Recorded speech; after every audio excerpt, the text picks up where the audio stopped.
Welcome. This is another video 3 basically in the series from OneWebStrategy. OneWebStrategy3 is a site I made to share all kinds of ideas about life, about success, motivation, inspiration, marketing, business, and all things that I can help share with you. I want to hear what you want to learn about, what I can share with you. I'll go out and search and learn more about it myself. Whether you're in business or personally, individually, we all have goals. Let's talk about goals today. Should they be specific? Should they be general? Maybe no goal.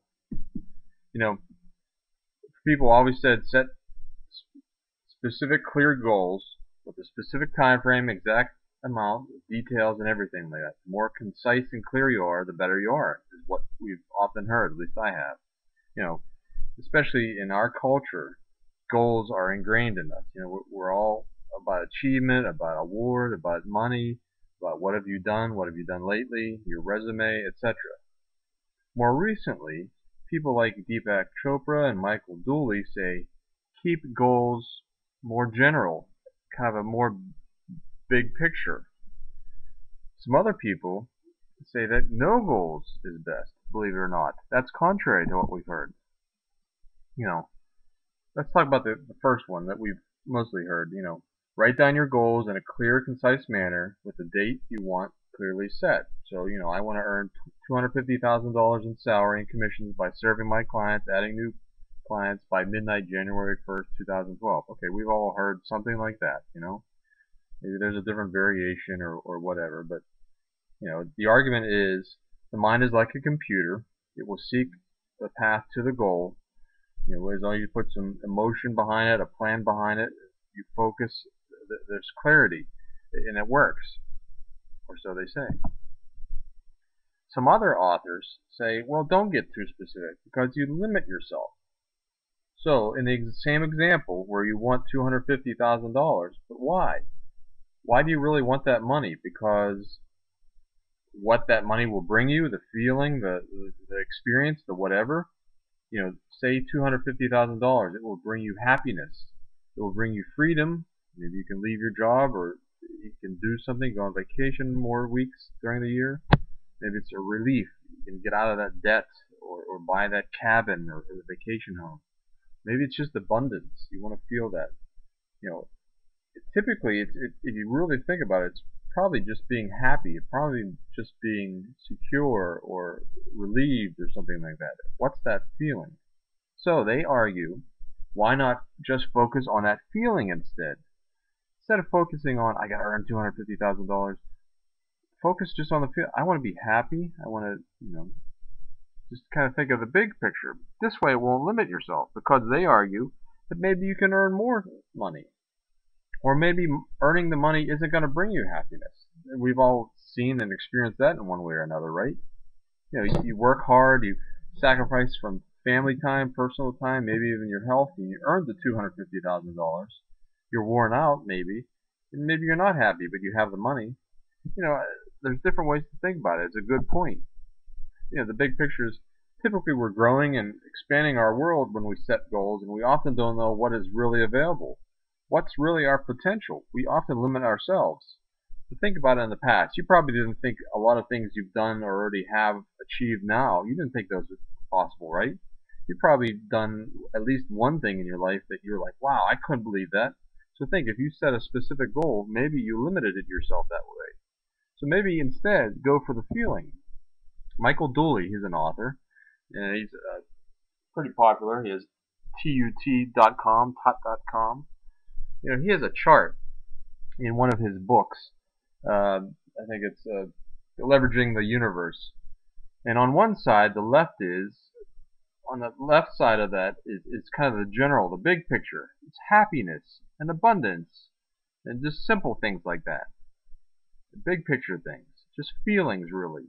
On the right side is all the things, the gadgets, the doodads, the things we check off, and the materialistic items. It's like you want a big car, you want to earn money, success in your job. Those specific things that once we get them, we want something else. typically once you get happiness, you don't want something else. But once you get that house, or once you get that, earn that dollar amount, whatever that is, or once you get that car, there's always something else. We're not able to satisfy those things on his right side of the chart. But once we get to the happiness or the abundance or the joy on the left side, we may well be satisfied. So ultimately, we don't often really want the car, the house, the money, the job. We want the feeling that brings us. Do you agree? Then there's another guy, Leo Bataula. Forgive me, I'm not saying it right. He's an author. He has a website out there. Check him out. Google him. He lives without goals. He says it doesn't stop him from achieving things. He says it stops him from letting himself limit himself by goals. He conducts a simple experiment. Go outside and walk in a random direction. After 20 minutes, after an hour, whatever, you'll be somewhere, right? It's just that you don't know where you're going. And neat things happen along the way, he argues. You're surprised. You don't limit yourself. You have an open mind when you're going places, and you're open to new experiences. If you live without goals, he says, you'll explore new territory, you'll learn unexpected things, end up in unexpected places. That's the beauty of his philosophy. He says he lives without goals mostly. He says the problem with goals is you set a goal and for a year, and then you maybe set other goals for each month. They might be related or not, but and you break down your actions to reach the goals. You know, think with the end in mind, work backwards, reverse engineer, all that stuff. It never works out that neatly, he argues. So goals get pushed back or sidetracked.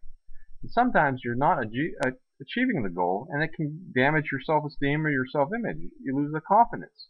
You lose the momentum that you wanted to gain. So sometimes, he argues, it's counterproductive. Maybe the problem is the system, not you. So goals, even when you set the goals and do the right thing, it's not ideal. He says they are extremely limited in your actions. When you don't feel like doing something, you force yourself. You lose that passion that you need.